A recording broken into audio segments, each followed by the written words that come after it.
Hello and welcome to Premier Injuries. Once again, this is your Euro Data Show, the daily Euro Data Show here on the channel, analysing and giving context to the wins, losses and draws of Euro 2020. Just before we start, I want to remind you, make sure to subscribe to the channel. We are doing daily content over here, so you don't want to miss out. Make sure also to like and comment on the video below. We love to hear your questions, any discussion points. You can just send us in anything and we will do our best to answer. But this one is a double up today because obviously we released a video yesterday in terms of getting through to this second match day, and we're going to analyse two game days, the first and the second one since match day 2 started. So make sure to buckle up because we've got a bit of a ride to go through. Now, the first result that we're talking about here today is Russia's 1-0 win over Finland. I think that Russia didn't kind of surprise people with getting this victory over Finland, but what I would say is it was quite a scrappy game. I think both teams are lacking in terms of quality, and Russia kind of just edged it as the slightly better team. Also added a little bit of drama to the group as well. So looking at the data, Russia slightly outperformed Finland in terms of XG with 0.97 XG, and they got the goal from that. There wasn't much kind of quality in terms of the shots taken because altogether there was 25 shots but only 5 on target. So really not good in the sense that 20% of shots were on target. And then together Russia had 9 shots in the box and Finland had 7. And there was only one big chance of the game as well. 20 chances created, only one. Again, kind of showing that it was a really thin-edged sword that saw the difference between these two teams. But coming into it, analysing the data, it was actually Finland that had the best chance of the game. It was Ponapalo's 0.17 XG attempt, really low quality, and that kind of exemplifies that the quality of chances actually taken in this game were very low. A fantastic goal scored by Russia, but in terms of the game it actually wasn't that good at all. And Golovin was back to a little bit like his usual self there. He's normally the metronome of that Russian midfield. He had 3 chances created and a 0.64 expected assists. I think kind of seeing this game, Finland might go through now because of that shock win to start the tournament with. But going ahead, I think both Russia and Finland are two teams that really don't have much quality and that you should be looking at all. Moving into the next game, and it is the Wales 2-0 win over Turkey. Going into this tournament, I was very down on Wales. I thought that Turkey could do all right. I expected them to probably come second in this group, but I was concerned about their recent defensive performances and that they might kind of scrape through in a group where I didn't think there was a lot of quality in the group apart from Italy. But fair dues to Wales, they absolutely annihilated Turkey in terms of quality in this game. They really impressed. They've probably sealed their way into the round of 16, and kind of looking at the chances, looking at the quality of what Wales were doing, they had a 3.44 XG. Some of that did come from the penalty, but a lot of that was from open play as well. They were so good. And what was good for me as well in this game was, in the first game, nearly half of their XG came from set pieces, whereas this one, again, a lot of it was from open play, a lot of it was beautiful passing. We saw Bale kind of doing less runs and more creative work. He was a little bit more reserved and almost like a creative midfielder in that game, and it paid off. He was fantastic. He got Ramsey, who was doing lots of really trying runs for that Turkish defence there, and passed some sublime balls through. And then, of course, at the end, he just did that genius run from the corner and got to assist the second goal. In terms of shots, Turkey had more shots, but less on target than Wales. And in terms of shots in the box, they were actually equal.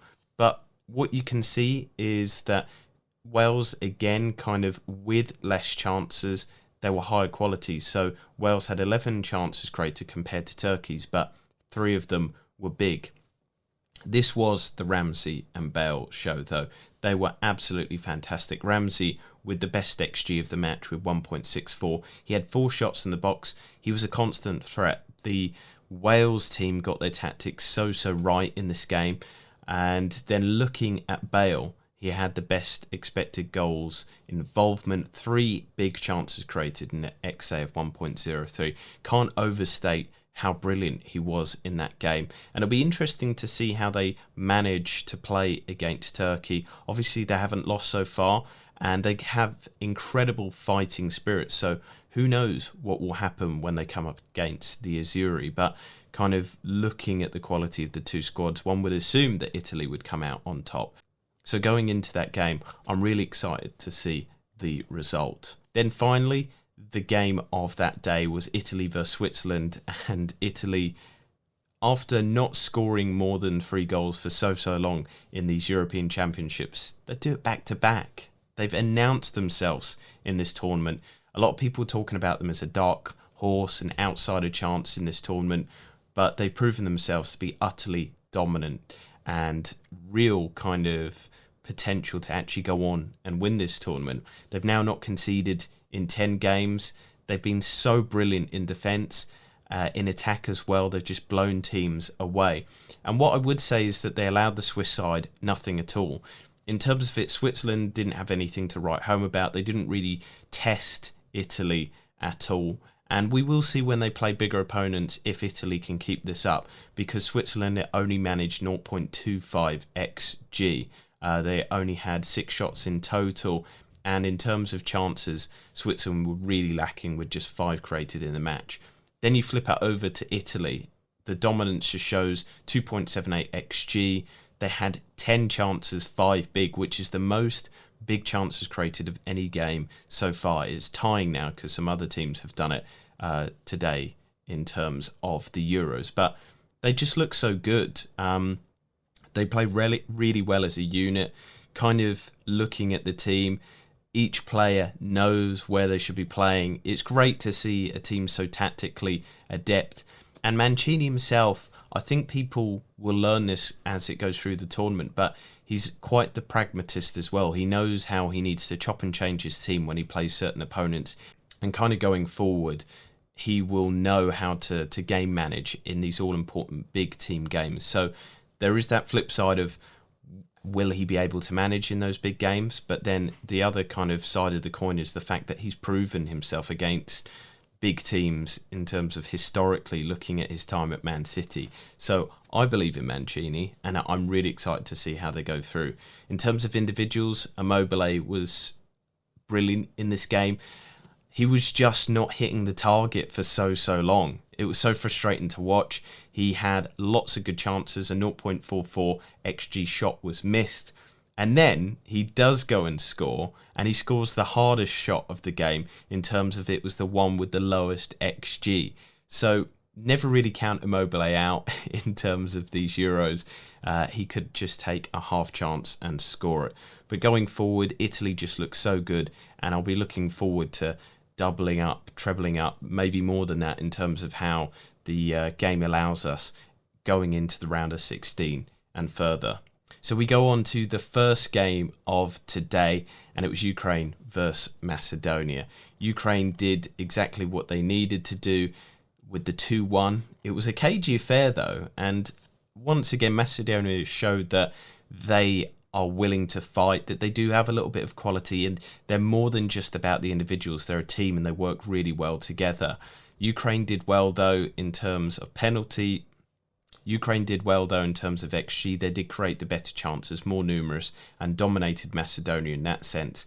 And Macedonia, pretty much all of their XG came from the penalty opportunity and then Alioski's follow-up. So in reality, Macedonia gave Ukraine a hard time in terms of defence, so kind of stopping them from going forward.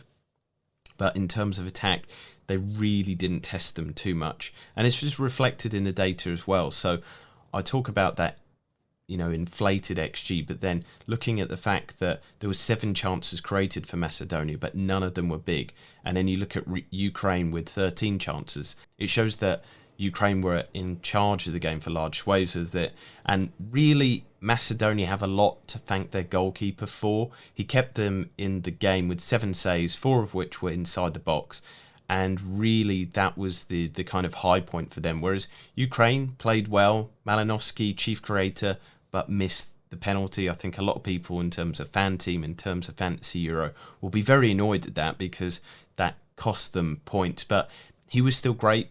4 chances, 2 big chances created, 0.91 XA, and then Yarmolenko was in fine kind of goal scoring form, hunting down those goals, 1.36 XG, 4 shots in the box. He looked the most likely to score. He looked like the biggest outlet for Ukraine. Belgium and Denmark almost had a bit of a shock result. Everybody was backing Belgium in terms of this one. They did think that Denmark might make it tight for them, but overall, Denmark should have really come out as the victors in this game.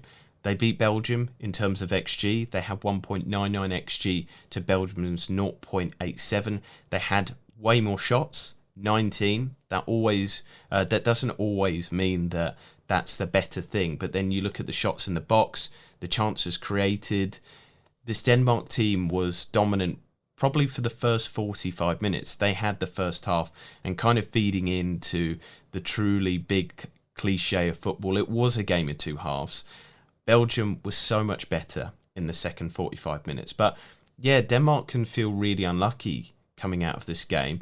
They missed the best chance of the game with a 0.59 XG shot. Millet was the one that missed that. On the data, they did so well. They did well defensively as well to control Belgium. It was just the quality of the likes of De Bruyne. De Bruyne came on, he conquered. He was on the pitch for not the whole match. Brilliant substitution. De Bruyne himself had 2 chances created, both big, and a 0.35 XA. He turned the game on its head. He was taking shots as well outside the box. They weren't massively huge in terms of expected goals, but he was there orchestrating from that midfield. And it's kind of reflected a little bit in the data as well. The Red Devils had 0.06 XG in the first half, and then in the second half they had 0.81 XG generated in the second half to add it all together of 0.88 altogether. So it was so much better from Belgium. They took their opportunities, whether they were half opportunities or not, and they put them in the back of the net. And the Danish team were once again kind of missed opportunities going into the back of the net. Then into the final game of the day, Netherlands versus Austria. And the Netherlands were pretty much untested by Austria in this game. I was somebody that was quite disappointed. Austria played so well in the first game. They kind of stuck to a nice style, playing it through, a little bit of a press, but also impressing in terms of attacking quality. Sabitzer had some great output in that first game. But when I was talking to Ben, there was that caveat. Who were they playing? North Macedonia. In this game, they really didn't come to the battle. They weren't in this fight at all. Netherlands, played them off the pitch with a 3.15 XG compared to their 0.68. They were constantly shooting, 14 shots, 4 on target for the Netherlands, 10 shots inside the box, 8 chances created, 2 big. And what will be interesting is that actually I would say that Netherlands were slightly disappointing in the sense that they didn't pounce on this more. Austria were playing a very incredibly high line. Going forwards, they didn't really create anything. And I think that Netherlands almost played a bit too much with the handbrake on. Depay could have been making more trying runs. Wijnaldum, Dumfries. That was the only negative side that I would say was to the Netherlands style. Because, like I said, really high XG, lots of shots of fairly high quality, and they could have been going through there. What was also a positive of this game was the fact that Depay managed to contribute to attack and defence. In the first game, he was almost a little bit reserved with just assisting opportunities. He had a high XA, but he had no kind of real XG involvement. Well, in this one, obviously, he had the XG kind of increased by the penalty taken, but he was taking shots in the box as well. He was much more involved in attack, and there was a few opportunities that he actually missed as well. The huge one, which should have been nestling in the back of the net, that was assisted there to him. So going forwards, I think that Netherlands are a good own in terms of the attack. I'm still a little bit reluctant in terms of their defensive performances. Pre-tournament, I think De Boer kind of has shown that he isn't the best manager. In that first game against Ukraine, I think that they showed their fragility and the fact that De Boer doesn't really have a clear identity or play style for them. Austria kind of let them off a little bit today, but I shouldn't take away from the quality that they were as well. And the big problem for me, hopefully Austria address this going forward, is Alaba almost seems wasted in his position. The Austria team, I think, have got the bodies, they've got the ability and the play style to be defensive enough. And for some reason, they insist on playing Alaba in the back line, whereas he might be better as a central midfielder or out on the left like he was in qualification. He only had 3 chances created in that match. He only had a 0.13 XA. It just seems a little bit disappointing to me that their star player, somebody who they can really rely on as creative force, is being wasted a little bit in the back line. He's a great defender, but that doesn't seem the best position for him in this Austria team that really count on him. And with Arnautovic going back into the side for that final game of the group stage, it'll be interesting to see if they do make tactical adjustments.